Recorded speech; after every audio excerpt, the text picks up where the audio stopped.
Hi friends, అందరికీ welcome to మన truck vlogs. ఇప్పుడు మేము వచ్చేసి అయితే మేఘాలయ ఎంట్రీ అయిపోయినాం. మేఘాలయ ఎంట్రీ కాగానే మన డీజిల్ రేట్ తక్కువ ఉంటుందని చెప్పేసి ఈ బంక్లోనే ఆపుకొని డీజిల్ కొట్టించుకుంటాం. ఇక్కడ సైడ్ మనకి స్టాక్ అయితే ఫుల్గా ఉంది. ఒరిస్సాలో కానీ మన వెస్ట్ బెంగాల్లో కానీ అస్సాంలో కానీ ఇప్పుడు 3 స్టేట్లు దాటేసి 4వ స్టేట్ ఎంట్రీ అయినా మేఘాలయ స్టేట్లో. ఎక్కడ కూడా మనకి స్టాక్ లేదని చెప్పేసి ఎక్కడ కూడా చెప్పలేరు. ఎక్కడైనా ఫుల్ ట్యాంక్ ఎంత డీజిల్ కావాలో అంత స్టాక్ ఉంది. ఇక్కడ మేఘాలయలో ఎలా ఉంటుంది అంటే ఎప్పుడు వర్షం కొడుతుందో, ఎప్పుడు ఎండ కొడుతుందో, ఎప్పుడు చలి పెడుతుందో ఏది తెలియదు. వెదర్ అనేది ఒక్కొక్కసారి ఒక్కోలా ఉంటుంది. ఇక్కడ లొకేషన్ చూడండి, ఆ కొండల పైన మబ్బులు. ఈ మేఘాలయ మొత్తం కూడా మొత్తం మేఘాలతో కమ్ముకొని ఉంటుంది. వర్షం కొట్టేటప్పుడైనా ఎండ కొట్టేటప్పుడైనా మేఘాలు అనేవి కనిపిస్తాయి అన్నట్టు. మనకి చూస్తున్నాం కదా లొకేషన్ ఎలా ఉందనేది కామెంట్ చేయండి, ఓకేనా. ఇప్పుడు వర్షం కొడుతుంది ఇక్కడ. యాక్చువల్లీ మన సైడ్ ఫుల్ ఎండలు, ఎండాకాలంలో కూడా వర్షం. ఎనీ టైం ఎప్పుడు ఏదైతే అనేది తెలియదు. ఇక్కడ వెదర్ అనేది అట్లుంటుంది అనమాట.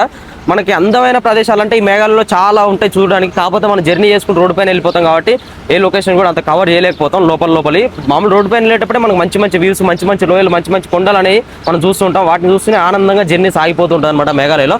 కాకపోతే ఎట్లా అనిపిస్తుంది గొడుగు ఇక్కడ మనకి మేఘాలయలో రేట్ చూపిస్తారండి, మీరు షాక్ అయిపోతారు. ఇక్కడ డీజిల్ రేట్ చూడండి, 85 రూపాయలు 93 పైసలు అంటే 86 రూపాయలు ఉంది. పెట్రోల్ రేట్ వచ్చేసి 94 రూపాయలు 45 పైసలు అంటే 95 రూపాయలు వేసుకుని. మన సైడ్కి ఇక్కడికి ఎంత డిఫరెన్స్ ఉన్నది మీరు కామెంట్ చేయరు. ఎంత తక్కువ స్టాక్ కూడా ఎవ్రీ టైం డీజిల్ దొరుకుతూనే ఉంది, ఓకేనా. ఇక్కడ సైడ్ చాలా తక్కువ రేటు. మేఘాలయ వచ్చినప్పుడు ఎప్పుడైనా సరే ఫుల్ ట్యాంక్ చేయించుకొని పోతాం. అందుకనే మేము అస్సాంలో 10,000 కొట్టించుకొని ఇక్కడ ఎప్పుడైనా ఫుల్ ట్యాంక్ చేయించుకుంటాం ఇక్కడ దాకా రావడం కోసం, ఓకేనా. వీడియో నచ్చితే సబ్స్క్రైబ్ చేసుకోండి.